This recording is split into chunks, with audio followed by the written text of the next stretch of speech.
ഇത് നോക്കി, എന്റെ ലവർ എനിക്ക് വാലന്റൈൻസ് ഡേ ആയിട്ട് ഗിഫ്റ്റ് തന്നതാ. വാലന്റൈൻസ് ഡേയാ? ഇപ്പഴല്ലേ ന്യൂ ഇയർ കഴിഞ്ഞത്. ഹാപ്പി ഹോളി. തേക്കട്ടെ തേക്കട്ടെ. തേക്കലെ തേക്കലെ. എന്തിനാ ഹോളിയാ? അപ്പൊ ഇത് മാർച്ചാ? എടി മോളെ, വിഷു ആയിട്ട് നിനക്ക് വിഷു കഴിഞ്ഞിട്ട് നല്ലെന്ന് പറയണ്ട. ഇന്നാ ഇത്ര പെട്ടെന്ന് വിഷു ആയാ? ചേച്ചി ഇതെവിടെ പോയിട്ട് വന്നേ? മോളെ അടുത്ത ആഴ്ച സ്കൂൾ ഉറപ്പല്ലേ, അപ്പൊ എനിക്ക് ഒത്തിരി സാധനങ്ങൾ മേടിക്കണമായിരുന്നു. അതിന് പോയിട്ട് വന്ന വഴിയാ. അടുത്ത ആഴ്ച സ്കൂൾ ഓർക്കൂന്ന് പറഞ്ഞാ ഇത് മെയ്യാ? എടി ഇന്ന് ഫാദേഴ്സ് ഡേ അല്ലേ, ഞാൻ എന്റെ അച്ഛൻ്റെ ഒപ്പമുള്ള ഫോട്ടോ ഇട്ടുണ്ടോ നോക്കി ഇൻസ്റ്റയില്, ലൈക്ക് ചെയ്യണോട്ടാ. ഫാദേഴ്സ് ഡേ അപ്പൊ ഇന്ന് ജൂൺ 15. ആ മോനെ വന്നി വന്നി. Happy independence day. ഞാൻ മോന്റെ സ്കൂളിൽ ഇൻഡിപെൻഡൻസ് ഡേക്ക് പോവാ, അപ്പൊ വന്നിട്ട് കാണാം. ടാറ്റാ.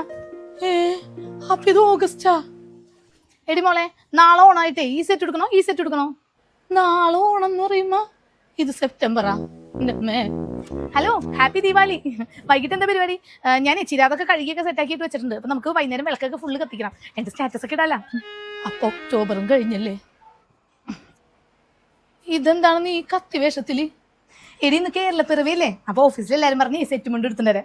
അങ്ങനെ കേരളപ്പിറവി നവംബറും ആയാ? എടി ഈ ഡ്രസ് എങ്ങനെയുണ്ട്, കൊള്ളാവോ? അയ്യോ ഒരു കാര്യം പറയാൻ പറഞ്ഞു, ഹാപ്പി ക്രിസ്മസ്. ഡിസംബർ അപ്പുറം കാര്യങ്ങൾ വന്നിട്ട് നമുക്ക് കാണാൻ പോയാലോ? വാ. ആ പോവാ പോവാ. ഒരു കൊല്ലം പോയ പോക്കേ.